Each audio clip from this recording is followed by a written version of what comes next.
Wait, one second, make sure I'm recording. I should be recording now. Okay, hello and welcome back to some random games from days. In today's episode we're doing a continuation. This is part 2 of Fuss Snow. So hopefully you are all doing okay today and staying safe. It's been a little while since the last episode, it's been about 6 days. And that's because I have not been feeling good, but I have kept it on mind to do a season, well not season 2, episode 2. Looks like I'm going to be part of this scheme, whether I like it or not. Dealing with that woman again makes me shudder, but she'll surely just reject Caprice, and that'll be that.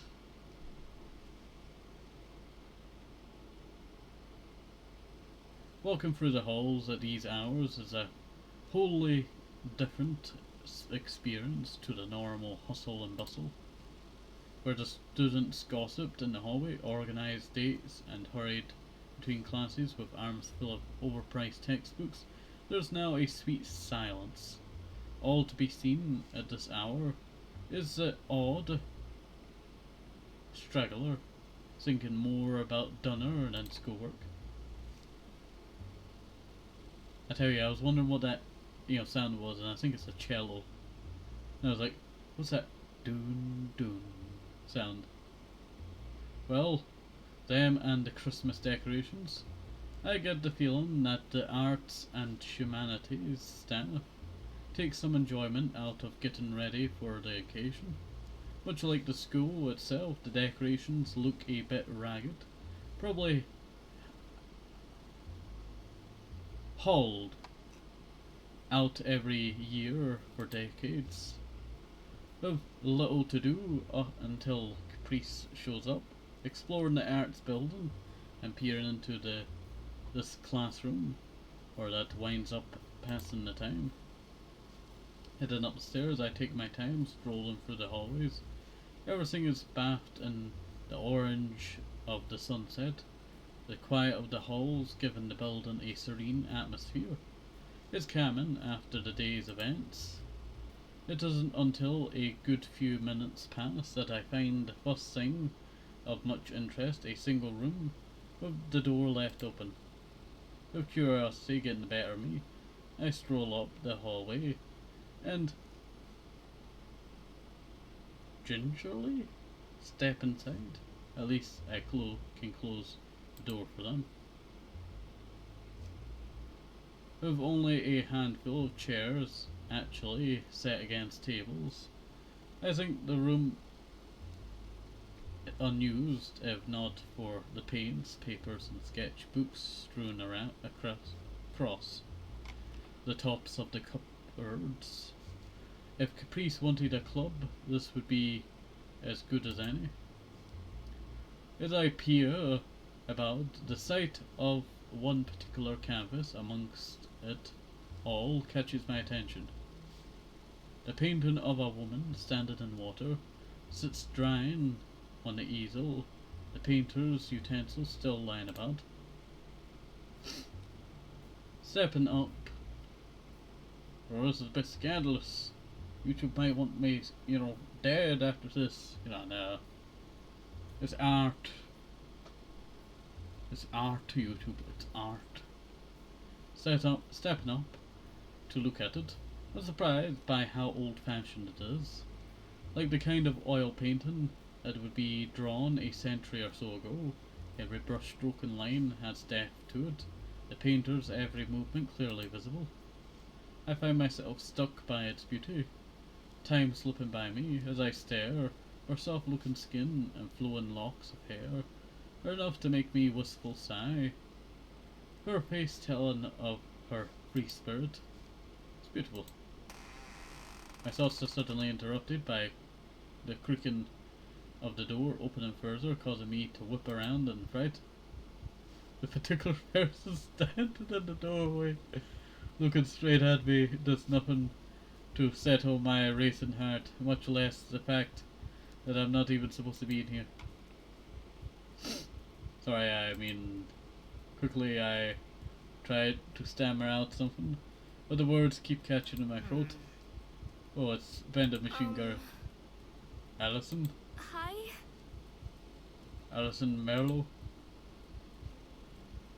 So you do have a name. I'm Elan Turner. For what's it's worth. I quickly nod for all my nervousness about maybe being somewhere I shouldn't. Lynn doesn't actually seem to care that much. In fact, she's almost looks bored. This room's used by a bunch of people. There's a good chance she might not know I'm an intruder. But I'm going to close the place up. If you want anything, you should grab it. Not that I think you have anything here. The cold edge to her voice freezes my entire body. Wait! I mean, I can explain. Helene narrows her eyes and crosses her arms, waiting for my response. A response which is interrupted by a familiar voice booming from the entrance. Allie! Hey, Allie. I don't think I've ever been so glad to see Caprice given this art club. Business was her idea. It's for the best if she explains it all. Eileen doesn't look impressed as Callie skips into the room, looking this way and that like some tourist. Good work, you already found us a room. This will work perfectly. So Caprice got herself a new good. I wish I was surprised. Yep. You're not supposed to agree with that. And what do you want this room for? Pray tell. Well, the current art club is awful. I'm sure you know. So instead of dealing with them, we're going to form our own. And it looks like you and Annie have found us our club room. I see what's happened here now. Caprice engineered the situation so we'd all be here together. This isn't very subtle scheme, but that's all more reason for her to have come up with it. I try my best to backpedal in a way that don't upset either. As such, we draw a bit did have been to intrude. Seriously? I got permission to use this room to practice my painting, not for some dumb club. Cool! Sorry, but it's 2 against 1, majority rule. I didn't say anything about the club. Well, too bad. This is a dictatorship. Helene stands her ground, staring down her opponent as I try my best to stay well out of the argument. Her resolve doesn't last long, though realizing the fertility of it, she eventually heaves a sigh at Caprice's antics.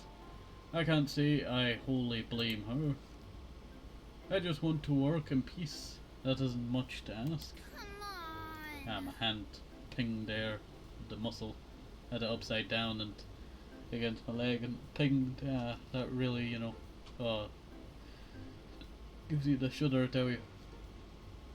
But I'm not going to get anything more done today anyway. Lynn turns to me after picking up her coat from a desk and pulling her scarf around her, rather pointedly, being finished with Caprice. See you around, I guess. Yeah. At a loss for how I'm supposed to respond to such a unenthusiastic tune, I'm left standing silently by a frustrated Eileen. By as a frustrated Eileen throws her backpack over her shoulder and strides out. Priest just smiles and shrugs. As she looks back to me, the argument they had just moments ago flowing off her like water on a duck's back.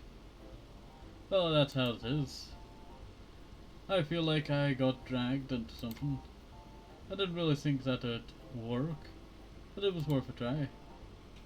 She's not listening to me at all. Am I really just an instrument to try and win this argument between them? No, I can't think that Caprice is forceful, but she means well. If this did end up being a club, I'd probably enjoy it. Caprice certainly would make it dull. I think if Eileen got to know me, she'd be nicer to me. But I don't want to risk Élan getting even more annoyed with me. It feels like I've been left to hunker down in a foxhole in no man's land, and all I can do right now is hold my helmet on tight. Ah, that's terrible. Or just imagine, me. Can only imagine, like, bear down. I tell you, there. Definitely gotta take a drink of water to hydrate my throat, as I'm still not feeling the best. I tell you.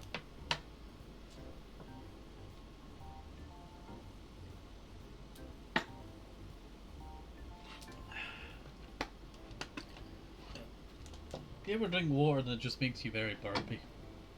Tell you that's not the best. I tell you, not the best. Especially when you're hungry, it just makes you woozy. I tell you. As the orange of the sunset starts to wane outside, it becomes obvious that nothing more is going to get done today. Just as Lean said, Take care. I'd better head home. It's getting late. See you tomorrow. Catch you later. See you. If you want to draw, feel free to drop by the new club room. Precisely, none of what Élan said penetrated, did it? I just give a weak smile as I wave and take my bag, idly wondering if Rose will be cooking something for dinner or bringing home takeout. It's something more heartening to think about than today's efforts anyway. You don't mind. The Pepsi. As I collapse onto the couch and settle in, the deafening sound of silence rushes in. The odd passing car from the street below the apartment only highlights the quiet of the room. Plucking my phone from my pocket after dropping my bag on the cushion beside me, I take a quick note of the time. I guess Rose got stuck in traffic. An annoying train of thoughts starts up once again as I put it away. One that's crept up on me occasionally ever since moving out, just waiting for when nothing's around to distract me. I can cope with the schoolwork easily enough. It's mostly just review right now. People like Caprice might be a handful, but they do liven up the day's routine. It's a fair distance to the campus from here, but the walk helps keep me fit. The silence that I can't deal with. Grabbing the remote and slicking on the TV. Not flickering on the TV. At least provides some background noise, but it's no replacement for the sounds of home. There's no mother busying herself over the cooking pot to welcome me home, and that's how my day was. No excitable older brothers fighting about this silly thing or that. No father for me to happily see come home from work. It's just me now. My fingers roll over the screen and thought as it brings up the lock screen, mindlessly tracing out the cracks in the bottom corner. I could easily call them right now, my mum and my dad. Both made it clear I could ring any time at all. But as I stare at the screen, a deep apathy strikes me. Before college, I'd thought that with my family and old friends, just a phone call away, nothing would feel all that different. Maybe I just couldn't admit to myself how big of a change this would really be. Admitting defeat, the phone ends up on the couch beside me. On the couch beside me. I guess maybe they're sitting on the ground or I guess they're on a cushion on the ground maybe. It's very confusing, I tell you, very confusing. I'm trying to work with the environment that they create. You got Gun, 1993. Hit round? Heteros? And then bass.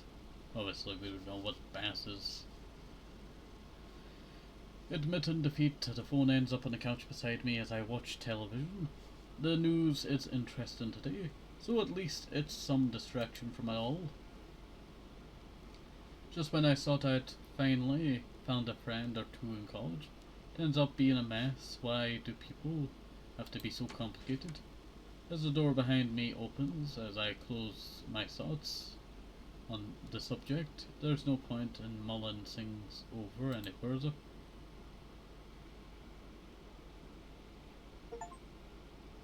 Begin Act 1. Act 1. Art Matters.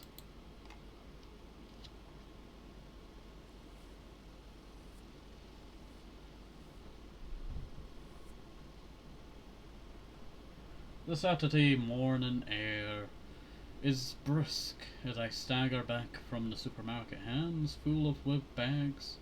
The apartment itself may be nothing to write home about, but it's certainly in a good location. I still don't feel like I'd been pulling my weight when it comes to daily life with Rose, but at least I can help with errands like groceries.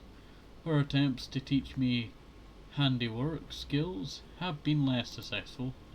Quite understandable. I have an entire book that tells you all how to, how do you hire this person? Like, I would like to hire, this person for my roof and all that. I have an entire book and it's like huge. Teaches you all that great stuff, I tell you. Even this much has been a learning experience. My parents usually doing the shopping back when I lived with them. Reaching the apartment, I find Rose crouched outside and working on her motorbike. She looks perfectly content as she whiles away her time, with tools spread around her, as if a child happily playing with their favourite toys. Hey. Working on the bike again? Hey. Oh hey, that was quick.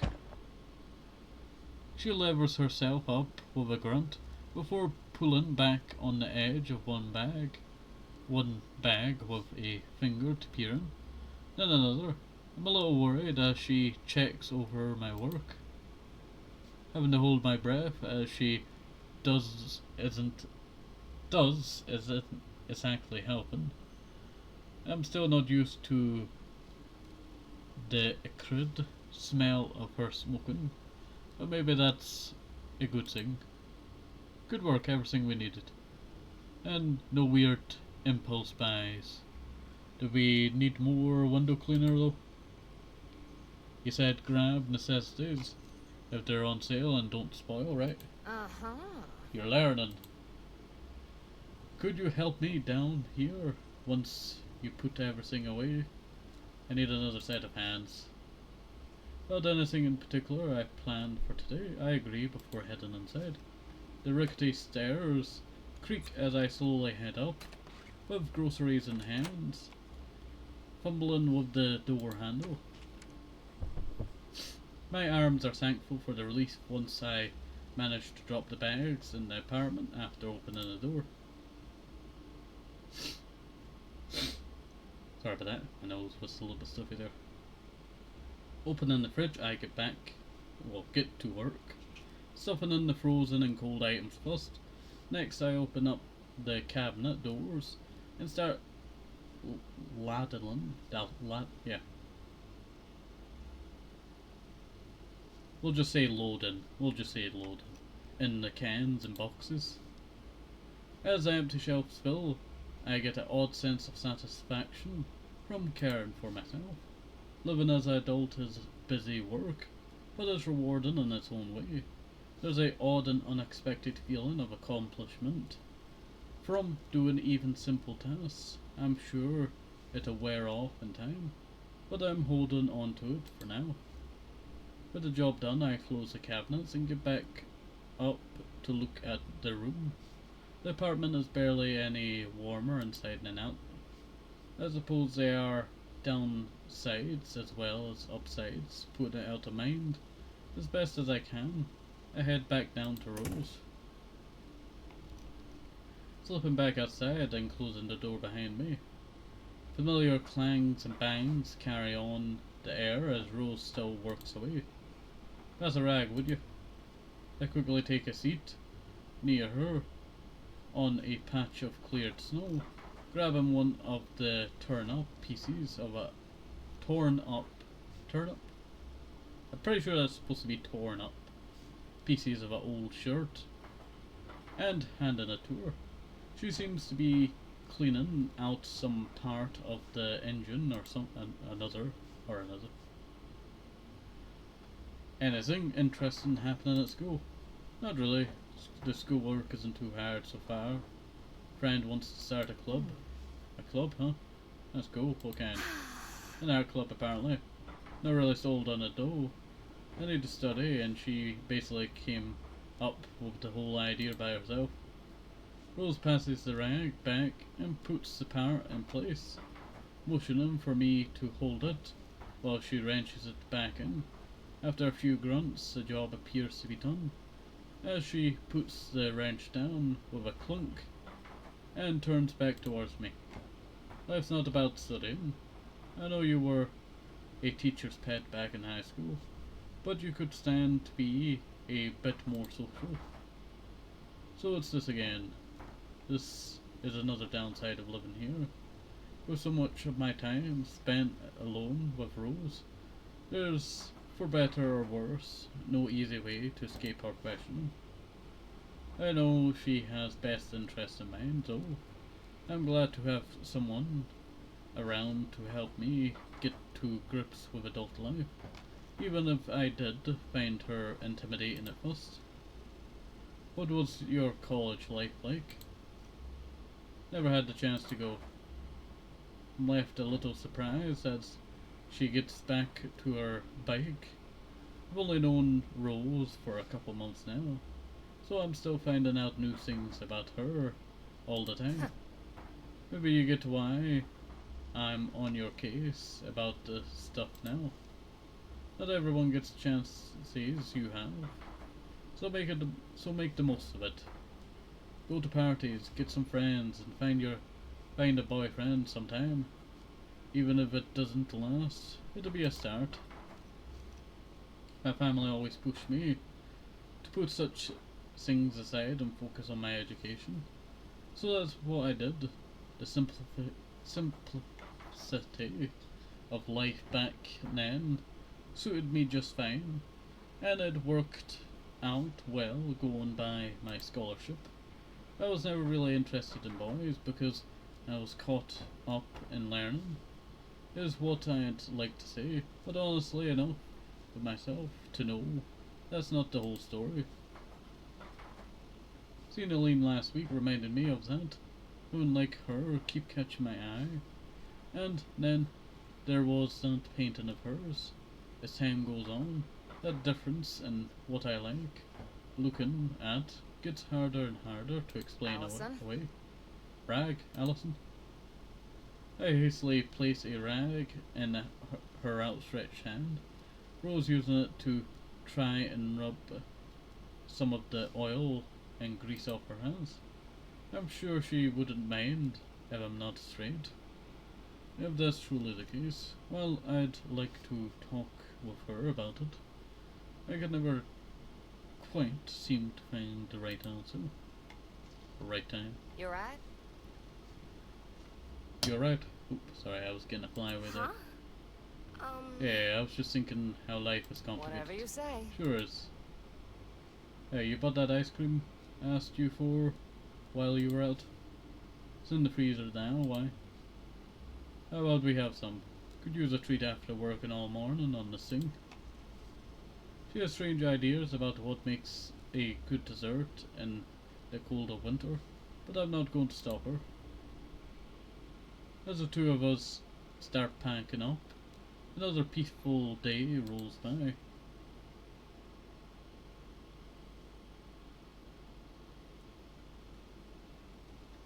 A loud yawn from Rose emanates from the couch. The droning of the television briefly overshadowed The only other sound is the coffee pot boiling away from the kitchen, punctuated by the occasional passing car. Only half awake, still acting on autopilot, I lazily wipe the sleep from my eyes as I stagger towards the door.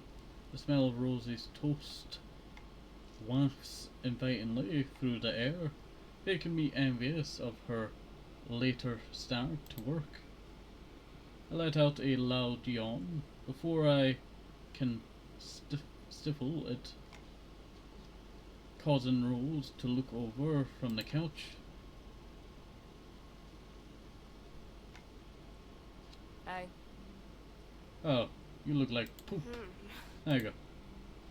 Stay up too late playing on your phone or something? Doesn't look like you got a hour of sleep.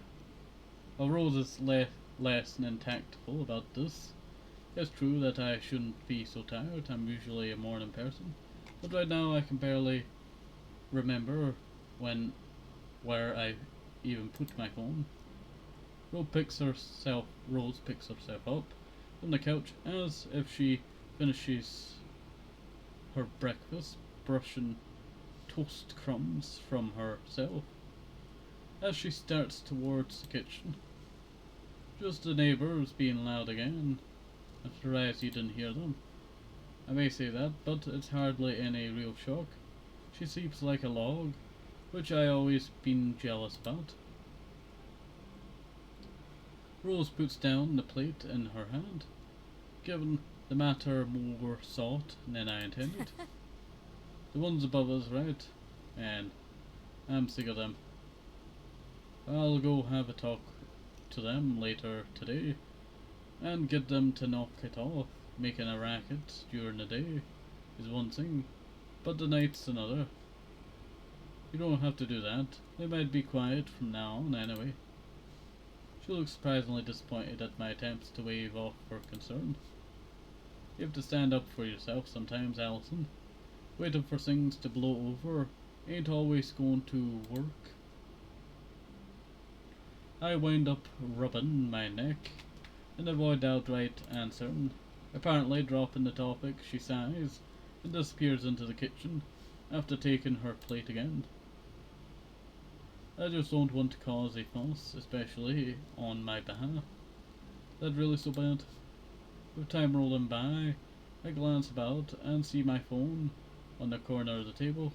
Slipping it into my coat pocket, I skip over and grab my bag sitting by the door.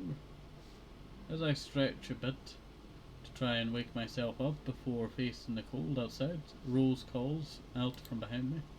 Turning to see her, shows a fistful of crumpled dollar bills in the hand, thrust out towards me.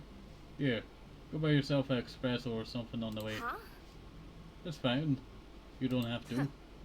Just take it. You look awful. She really does have a way of words. Cracks me up. I reluctantly take the cash and slip it into my pocket, thanking Rose as I leave. As soon as I get out the door, the weather hits me. Looks like it's going to be a harsh winter this year, with cold of the snow dumping down being made all the worse by the chilly fog hanging in the air. Twisting my head to and fro to bury it in my scarf a little better, I set off down the road, with hands firmly lodged in my coat pockets. There doesn't seem to be many people around that are braving the winter, not that I blame them. As a muffled sound of snow under tires rings out, a garbage truck rumbles by. It's only after a worrying few seconds that I remember I did indeed put the garbage out for collection yesterday. Reaching the campus, the welcome sight of a cafe nearby lifts my spirits. I've overheard students mention the coffee here is good, and it's conveniently right next to the campus. It looks homely enough from the outside, and only has a handful of people inside this hour. As I peer through the window with a quick brush of the fallen snow off my shoulders and bag. I take a deep breath and walk in. A bell above the door rings out as I enter, the smell of coffee on the air combining with the homely styling inside, making for a immediately cozy atmosphere. How much you want to bet the person works here as a, barista? Joining a couple of people in the line, I quickly rehearse the order in mind to make sure I get it right. The barista, nice smile toward the other patrons, keeps me, trip over myself, and I've never been great in dealing with strangers. Coming to the front of the line, I manage to blurt out my order of a latte with sugar before I can mess it up. She smiles and takes my payment, leaving me to wait to the side as it's prepared. I briefly consider having it here, given how relaxing the cafe is. That's before I notice Caprice loudly chatting with the tall man sitting across from her. I'm surprised I didn't notice them. I must really be out of it. As the cute barista slides the coffee cup towards me, I decide I'd better leave the two in peace and drink outside. Before I can, Caprice catches sight of me and begins excitedly waving her hands in the air. Allie! Hey, Allie! Over here!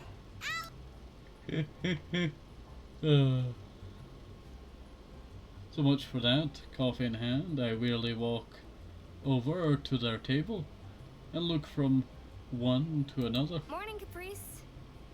Wallace. This is gonna be the parent or something. Upon Caprice moving her backpack off a chair and placing it on the floor, I take a seat. Allison here's a good friend and one of the founding members of the art club. This is the art club person. The new art club. The new art club. This is Caprice's rodeo, so I'm content to let her deal with the club as she wants to at this point. Takes me a moment to realize she referred to me as a good friend. In particular, we've only known each other for a couple months since the semester started, but I'm a little glad she thinks of me like that. I am some guy Caprice found. He's our fourth member. He's our fourth. Really? As he sighs forlornly, all I can offer is a stealthy smile in response. Caprice looked so comfortable dealing with him that I assumed they knew each other already. Come to think of it, Caprice had no problem dealing with Élan either, despite barely knowing her. I'm impressed at how she can talk to strangers with just the same confidence as friends. Maybe she even considers him one already. So what'd you get up to over the weekend, Allie? Just housework and errands. It's surprising how much time I spend on that sort of thing now that I've moved out. I get what you mean. Thankfully, I split the work with my roommates. It's my roommate that makes me want to pick up the slack. Caprice looks to Wallace for his input, making him part of the conversation. I look after the family gun shop on weekends. Nothing glamorous, but enough to get by on.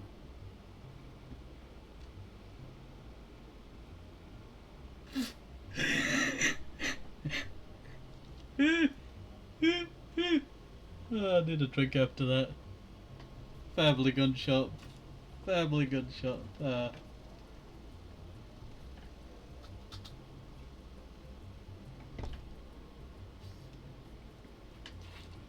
Caprice continues on chatting, mostly with him.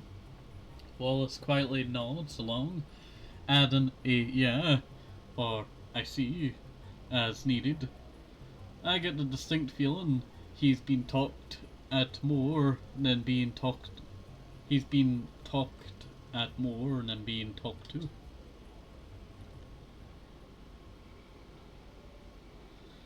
Now that we're both sitting across from each other, I can fully appreciate how much of a bear the man is, cutting more of a forebody and figure thanks to his beard. I can already feel myself shrinking in response. For one to not stare at him, I turned to my coffee steaming away before me. A flat black, with the lid taken off to let it cool faster.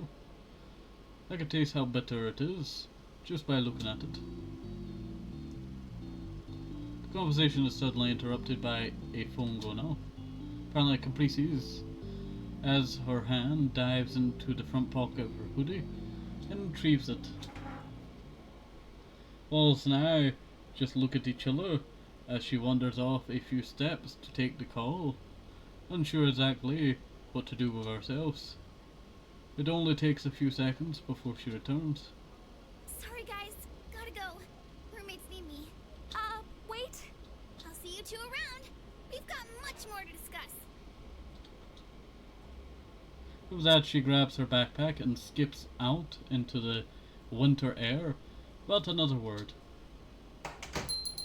Going by her face, I'm more worried about this than she is. Left alone with Wallace, I sip my coffee for something to do. Glancing in his direction, he looks more relieved than anything. She means well. I know she does. Even if Eileen doesn't think so, I just have to keep telling myself that. And now I'm glad I didn't say that. Much as I would like to leap to her defense, she is pushing this awfully hard.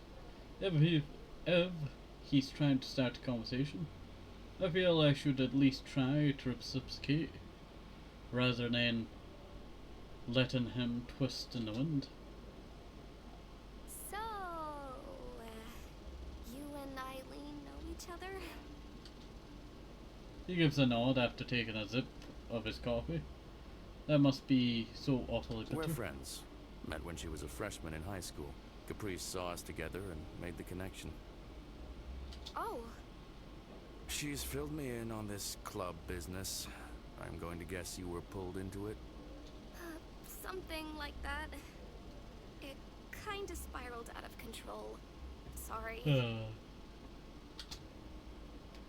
Wallace simply shrugs. Not the first time clubs have been pushy about scouting members. I was actually thinking the whole thing might be good for Eileen. Single-mindedness is her best and worst trait, really. Yeah. I don't want to say please put up with Eileen, but I'm having trouble working out a better way to word that. She isn't a bad person, just driven. I'm sure you know someone similar. Huh. I do should. I do apologize. I do shudder what her reaction would be to be told she and Caprice are similar in any way. I'm still not sure about dealing with her, but it's hard to deny someone worried about their friend. Wallace seems content that he's managed to get his point across. Silence hanging in the air as if he thoughtfully sips his coffee. It reminds me that I should drink my own before it gets too cold as well. The weather outside is harsh contrast to the nice atmosphere in here, which might be why more students are starting to file in before classes start. The coffee's nice as well, so maybe I'll make this a regular spot if I can afford to, that is. As for my companion, I think I'm starting to see him in a better way. He's just concerned about his friend. Maybe he's the gentle giant type, who isn't that threatening at all. With his cup empty, as he sets it down, Wallace sits back to savour the last of its taste. Well, I've said my piece. Caprice will probably give up on me, but you and Eileen are another matter. Caprice is a good friend. I can handle her. It was nice meeting you, Wallace. I carefully repeat his name to try and engrave it in my memory. I have no doubt I'd instantly forget it otherwise. He's perhaps overly hopeful when it comes to Capristo. Thanks. You seem nice, so hopefully Eileen will ease off a bit. He levers himself off the chair with a grunt, taking a glance outside before grabbing his scarf and hat once more. Good luck with class. Thanks. You too. With that, he leaves the cafe, while sliding past someone coming in, staggering through the terrible weather outside as he goes. With my class soon, I'd better I better finish this coffee off quickly with that in mind. I'd concentrate on taking as big gulps as I can without looking unsightly. It's funny how one thing leads to another, though it feels like a snowball's begun to start rolling, meeting new and interesting people since I started here. It might have taken a couple months, but maybe I will manage to find some new friends.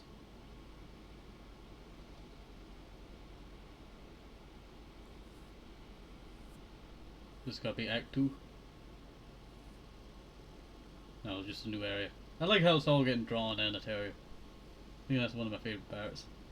With the weather turning worse and worse as the week went on, the library seemed as good a place as any to spend some time before having lunch. Unfortunately, looks like I wasn't the only one who had that idea. Right, that's where we're gonna be leaving this one off, I tell you.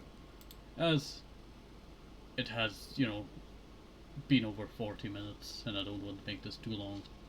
So, hopefully you've enjoyed us. Have a nice day, safe, have a supple, live some rushes, equals to vitamins, very important, and bye bye, see you next time, bye bye.